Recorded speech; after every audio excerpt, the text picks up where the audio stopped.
Good morning সবাইকে। Good morning from Dooars. তো আগের ভিডিওতে আপনারা দেখলেন আমরা কিভাবে ডুয়ার্সে এসে পৌঁছলাম। যদি কেউ না দেখে থাকে ডেসক্রিপশন বক্সে লিঙ্ক দেওয়া রইল। আমরা ডুয়ার্সে পৌঁছেছি মোটামুটি সকাল 10টা নাগাদ এবং আমাদের রিসর্টে বনভীতিকালয় রিসর্ট অ্যান্ড রেস্টুরেন্ট, যেটা ঠিক মূর্তি নদীর পাশে, আমরা সেখানে এসে চেক ইন করি। এই ভিডিওতে থাকবে আমাদের রিসর্টের ট্যুর, রুম ডিটেলস, সব ডিটেলস। তো সব ডিটেলস জানার জন্য ভিডিওটা শেষ পর্যন্ত দেখতে থাকুন।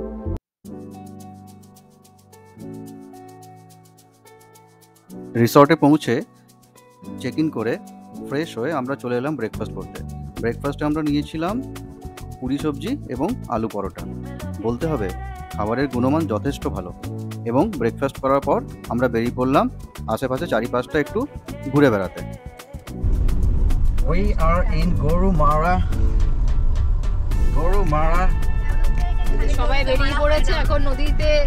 ডিসক্লেমার, এখানে গরুকে মারা হয় না। ইয়েস, বাট নামটা খুব ভালো। চারিদিকের প্রাকৃতিক সৌন্দর্য উপভোগ করতে করতে আমরা এগিয়ে চললাম মূর্তি নদীর দিকে। চারিপাশের আশেপাশটা খুবই সুন্দর, তার উপর বৃষ্টি হয়ে যাওয়াতে যেন প্রকৃতি আরও সুন্দর হয়ে উঠেছে। তো আমরা ঠিক করলাম একবার ফরেস্ট অফিসে ওখানে যে বুকিং কাউন্টার আছে সাফারির জন্য, সেটা নিয়েও একবার খোঁজখবর নেব।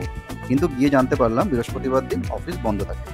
আর হ্যাঁ, আপনাদেরকে আরেকটা কথা বলে রাখি, আপনারা যদি কেউ সাফারি করতে ইচ্ছুক হন তাহলে সরাসরি ওদের অফিসে গিয়ে যোগাযোগ করে যা যা বুকিং করা সেগুলো সব করবেন। কোনো এজেন্ট বা দালালের মারফত গেলে কিন্তু আপনাকে এক্সট্রা অনেক পয়সা দিতে হবে।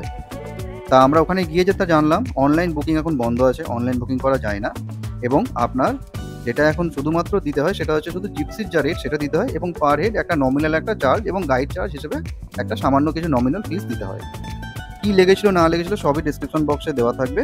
তো এটাই আমাদের সাজেশন যে আপনারা সাফারি করলে ডাইরেক্টলি একদম অফিসে গিয়ে যোগাযোগ করুন।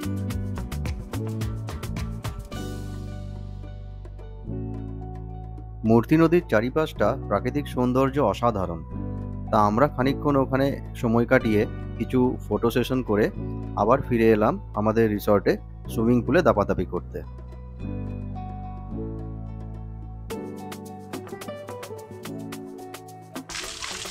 এই যে সুইমিং পুল এখন ভরা হচ্ছে আমাদের আশাতে।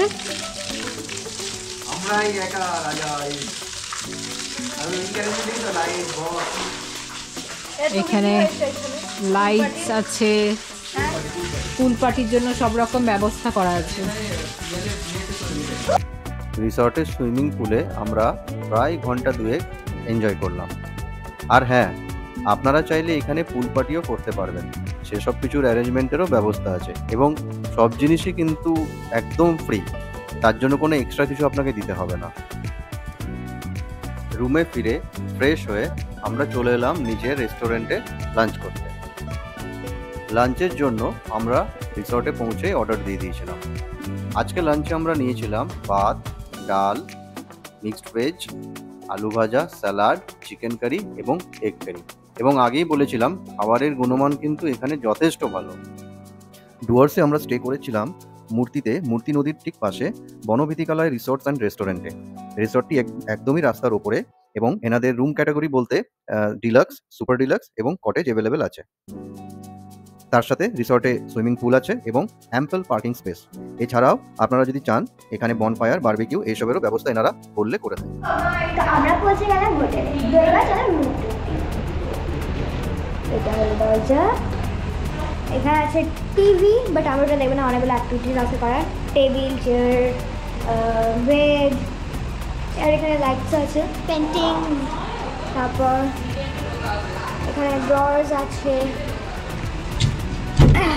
আলমারি আছে, নিচে একটা ছোট্ট আলমারি আছে, আর তারপর আছে হলো বাথরুমটা আর আয়না।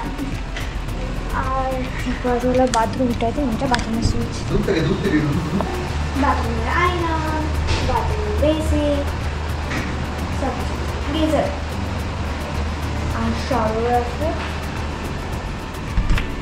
তো এবার নেক্সট হলো বারান্দা। এটা হলো বারান্দার ভিউ।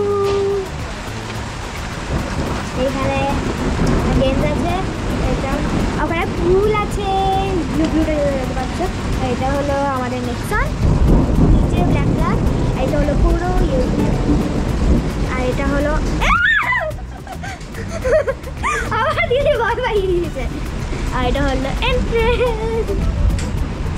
তো দিস উইল বি রুম টুর। ইনি হচ্ছেন আকাশবাবু, এই বনবিথিকালয় রিসোর্ট অ্যান্ড রেস্টুরেন্টের ম্যানেজার। খুবই ভালো মানুষ। আপনারা আসলেন, আমার ভালো লাগলো। নেক্সট ডে আসবেন, আর আপনার ফ্যামিলি যদি থাকে কেউ থাকে নিয়ে আসবেন, অবশ্যই ভালো লাগবে। আশা করি। দাদা আপনার নাম্বারটা বলে দিন। আমার নাম্বার হচ্ছে 9735952840। আরেকটা নাম্বার হচ্ছে 9647931988। ডেসক্রিপশন বক্সের নাম্বার দিয়ে দেবো, আপনারা ডাইরেক্টলি দাদার সঙ্গে যোগাযোগ করে আসতে পারেন। সার্ভিস নিয়ে কোনো কথা হবে না, খুবই ভালো সার্ভিস। প্রত্যেকটা সার্ভিস হাসি মুখে ওনারা দিয়েছেন, এবং হোটেলের অ্যামিনিটিস নিয়ে তো কোনো কথাই নেই। বাকি ব্লগগুলো তো আপনারা দেখতে পাবেন। Thank you. এই রইলো রিসোর্টের একটা ছোট্ট ট্যুর। ঢুকে রেস্টুরেন্ট, পেছনে ছোট্ট একটা বাগান, পাশে এন্ট্রেন্স, এবং পেছন দিকে রয়েছে সুইমিং পুল এবং কটেজেসগুলো। যেহেতু আমরা আগের দিন হোল নাইট জার্নি করেছিলাম, সবাই খুব টায়ার্ড ছিলাম, তো দুপুরে লাঞ্চ করার পর সবাই মিলে দিলাম একটা টেনে একটা ঘুম। এবং বিকেলে উঠে যেহেতু এখানে আর কিছু আশেপাশে কিছু করার নেই, তো নিজেদের মধ্যেই আমরা একটু আড্ডাবাজি করে নিয়ে ঠিক করলাম যে পরের দিন সকালে আমরা জঙ্গল সাফারিতে বেরোবো। তো সেই মতো রাত্রে তাড়াতাড়ি ডিনার করে আমরা শুয়ে পড়লাম। তো আজকের ভিডিওটা এই পর্যন্তই। আগামী পর্বে আপনারা আবার দেখবেন আমরা জঙ্গল সাফারি থেকে শুরু করে আরও কী কী করলাম, কোথায় গেলাম, কোথায় থাকলাম, সব কিছু। তো দেখতে থাকুন, সঙ্গে থাকুন।